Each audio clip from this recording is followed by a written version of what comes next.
நேயர்களுக்கு என் அன்பான வணக்கம். இன்னைக்கு வந்து நம்ம ஒரு நல்ல ஒரு பேஸ்ட்ரி வந்து நம்ம பேக் பண்ண போறோம்.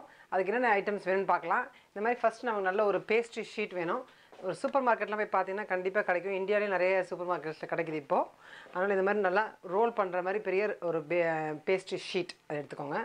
அதுக்கப்புறமா வந்து பேக்கிங் ட்ரே எடுத்திருக்கேன். நான் வந்து அவனில் இன்றைக்கி பண்ண போகிறேன். ஸோ அவன் என்ன பண்ணணும்னா வந்துட்டு உங்களுடைய அவன் வந்து ஃபேன் அவனாக இருந்தால் 200 டிகிரி செல்சியஸ்க்கு ப்ரீ ஹீட் பண்ணுங்கள். அப்படி இல்லைன்னா கேஸ் அவனாக இருந்தால் 180 டிகிரி செல்சியஸ்க்கு வந்து நீங்கள் ப்ரீ ஹீட் பண்ணிக்கோங்க. ப்ரீ ஹீட் என்னென்னா வந்துட்டு அந்த டெம்பரேச்சர் கரெக்டாக செட் பண்ணி முதலே ஆன் பண்ணிடுறது தான் ப்ரீ ஹீட்டிங். அதுக்கப்புறமா நம்ம இன்றைக்கி என்ன பண்ண போகிறோன்னா வந்துட்டு இந்த cheese, permission cheese, ricotta cheese இது ரெண்டும் நம்ம யூஸ் பண்ண போகிறோம். So ricotta, permission, tomato dart அதான் அதோடய பேர். ஸோ ஈஸியாக நம்ம பண்ணலாம். இந்த இன்க்ரீடியன்ஸ் தான் வேணும்னு இல்லை. ஒன்று ரெண்டு இன்க்ரீடியன்ஸ் உங்களுக்கு கிடைக்கலனா நீங்களே உங்களோட க்ரியேட்டிவ்னஸ் யூஸ் பண்ணி கொஞ்சம் லோக்கலாக கிடைக்கிற ப்ராடக்ட்ஸ் வச்சு நம்ம யூஸ் பண்ணலாம். இந்த மாதிரி சீஸ் உங்களுக்கு கிடைக்கும் ஈஸியாக. கிடைக்கலனா வந்து நீங்கள் மொசரல்லா சீஸ், பீஸா சீஸ் கூட நீங்கள் யூஸ் பண்ணலாம். அதுவும் டிஃப்ரெண்ட் டேஸ்ட்டாக இருக்கும். ஸோ இந்த ரிக்கோட்டா சீஸ் மட்டும் நமக்கு நிறைய வேணும். அதனால் வந்து 250 கிராம்ஸ் ரிக்கோட்டா சீஸ் எடுத்துக்கோங்க.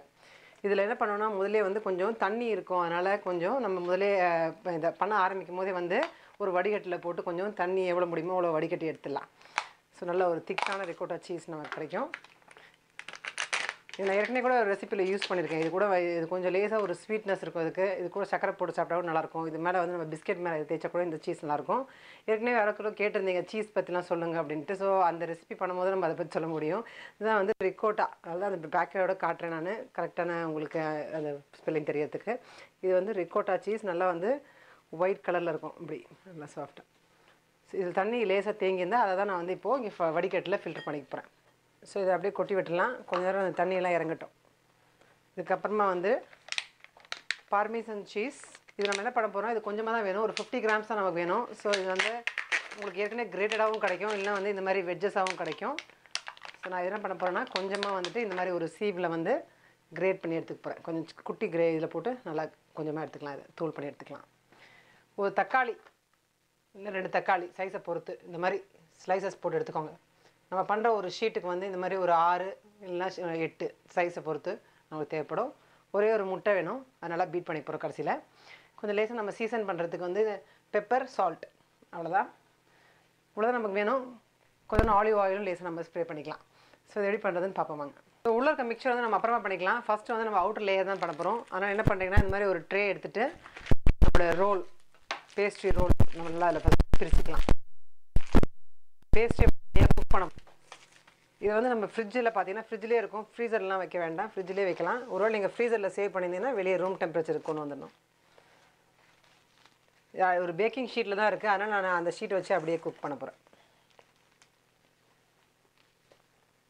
ஸோ இந்த மாதிரி நம்ம ஸ்ப்ரெட் பண்ணி விட்டுட்டு 2 சென்டிமீட்டர்ஸ் சைடில் ஃபுல்லாக கேப் விட்டு, ஏன்னா ஓரம் வந்து நமக்கு பஃப் ஆகி வரணும். சென்டரில் மட்டும் இந்த மாதிரி எழும்பக்கூடாது. அதுக்காக ஃபுல்லாக எல்லா சைட்லையும் இந்த மாதிரி மார்ஜின் மாதிரி விட்டுட்டு இப்படி குத்தி விட்டுருங்க. அப்போ என்ன ஆகும்னா வந்து நல்லா அவன் போயிட்டு வெளியே வரும்போது ஓரெல்லாம் நல்லா எழும்பி வரும். உள்ளே மட்டும் கொஞ்சம் குழியாக இருக்கும். அங்கே தான் வந்து நம்ம இதெல்லாம் கலக்கி ஊற்ற போகிறோம். முட்டை, இந்த சீஸ்லாம் போட்டுட்டு மேலே தக்காளி அடுக்க போகிறோம். இது ஈஸியாக இருக்கும். நல்ல ஒரு ஸ்நாக். எல்லோரும் பசங்களுக்குலாம் கூட ரொம்ப பிடிக்கும். நம்ம வந்து பார்ட்டிக்கெலாம் கூட நல்லா பண்ணலாம். அதில் பண்ணுறது வந்து ரொம்ப ஈஸி. பசங்களே வந்து பண்ணுவாங்க. ஸோ இது மாதிரி ஃபுல்லாக நம்ம வந்து இப்போ குத்தியாச்சு. அவன் வந்து முதலே நம்ம ப்ரீ ஹீட் பண்ணுறதுனால அவன் ரெடியாக இருக்குது. நான் இப்போ இதை அவனுக்குள்ளே வைக்க போகிறேன். கரெக்டாக 15 மினிட்ஸ் வச்சு எடுக்கலாம்.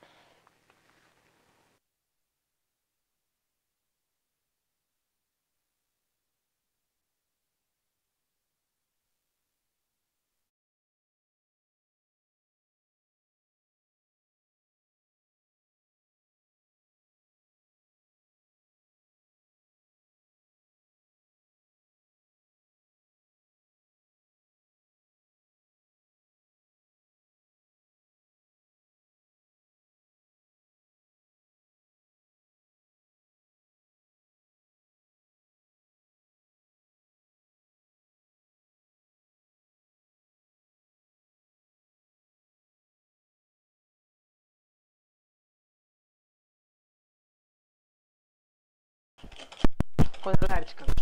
ரொம்ப அடிக்கணும்னு இல்லை, சும்மா நல்லா மிக்ஸ் பண்ணால் போதும்.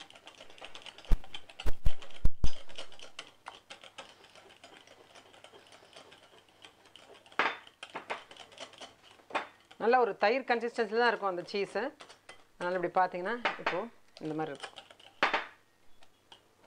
திக்கான கன்சிஸ்டன்சியில் வச்சுக்கலாம். ஏன்னா பேஸ்ட்ரி மேலே நம்ம ரொம்ப ரன்னியாக ஊற்ற முடியாது, ரொம்ப அது வந்து ஊறி போயிடும். இந்த மாதிரி நமக்கு கன்சிஸ்டன்சியாக தான் நல்லா பேஸ்ட்ரி மேலே நிற்கும் அது. ஸோ இந்த மாதிரி ஊற்றிக்கோம். ஸோ இதை அப்படி பார்த்துட்டே வந்துட்டு நம்ம வந்து இந்த மாதிரி வெள்ளையாக இருக்கும் போதே இப்படி நம்ம எடுத்துடணும்.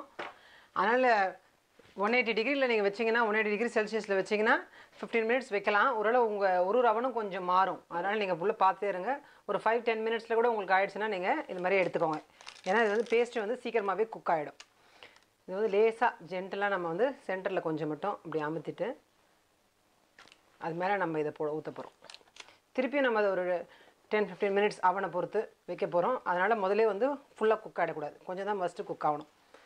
இந்த சூடு கொஞ்சம் ஆறினோன்னா இதுவே மெதுவாக கொஞ்சம் இறங்கும். இப்போ வந்து நம்ம சென்டரில் ஈவனாக வந்து இதை நம்ம ஸ்ப்ரெட் பண்ணி விடலாம். ஏற்கனவே பண்ணி வச்சுருக்கோம் மிக்சர்.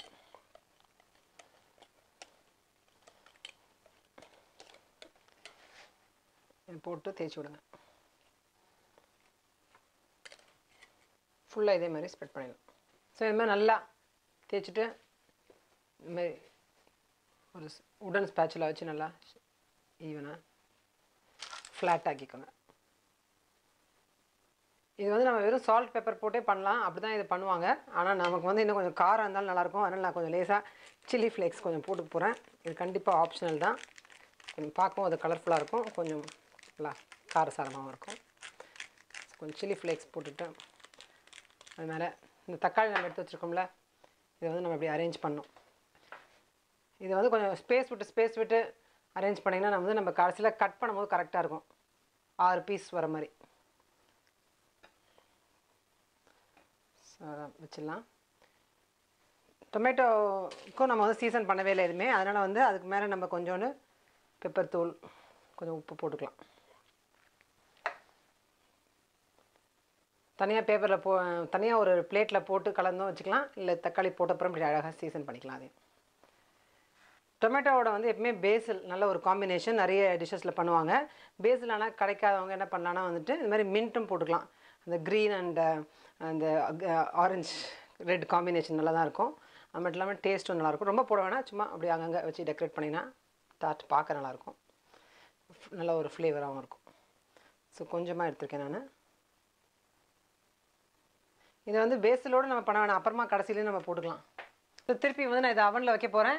நமக்கு வந்து ஒரு 10 மினிட்ஸ் அப்படி ஆகலாம். மெயினாக வந்து நீங்கள் பார்த்துட்டே இருக்கணும். இது வந்து நல்லா ஒரு கோல்டன் ப்ரௌன் கலரில் ஆனால் நமக்கு வந்து இது ரெடி ஆகிடுச்சுன்னு அர்த்தம். ஏன்னா உள்ளே வந்து வேகிறதுக்கு ஒன்றும் பெருசாக இல்லை. ஸோ இந்த பேஸ்ட்ரி வந்து நல்லா ஃபுல்லாக ஒரு கோல்டன் ப்ரௌன் ஆகட்டும். ஸோ இப்போ வந்து நமக்கு டார்ட் ரெடி ஆகிடுச்சு. ரொம்ப அதை வந்து டார்க் ஆக்காமல் ஓரளவுக்கு நம்ம இந்த மாதிரி எடுத்தால் நல்லா டேஸ்ட்டாக இருக்கும். அதனால் நீங்கள் வந்து உங்கள் அவனில் பார்த்துடுங்க. 10-15 மினிட்ஸ் அவ்வளோ ஆகலாம். இதை வந்து நம்ம ஷீட் ஸ்டாண்ட்ஸ் போட்டு கட் பண்ணலாம்.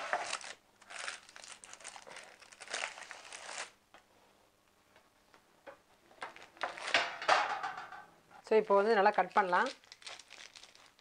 நல்லா பஃப் பேஸ்ட்ரி மாதிரி இருக்கும். இது நம்ம என்ன பண்ணலான்னா வந்து இந்த புதினா இல்லைனா பேசில் லீஃபை வந்து ஃப்ரெஷ்ஷாகவும் நம்ம அப்புறமா கடைசியில் இப்போ போட்டுக்கலாம். லேசாக ஆலிவ் ஆயில் ஸ்ப்ரே பண்ணி அப்படியும் போடுவாங்க.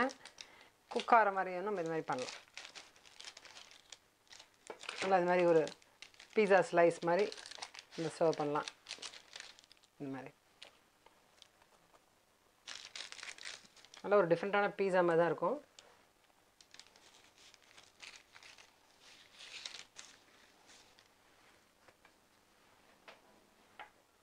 நல்ல ஒரு ketchup sauce, sweet chilli sauce உங்களுக்கு என்ன வேணுமோ அதோட வச்சு அழகாக சர்வ் பண்ணலாம்.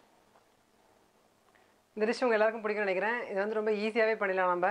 அதனால் நீங்கள் சீக்கிரமாக ட்ரை பண்ணி பார்த்து உங்கள் கமெண்ட்ஸ் போஸ்ட் பண்ணுங்கள். தேங்க்ஸ், பாய்.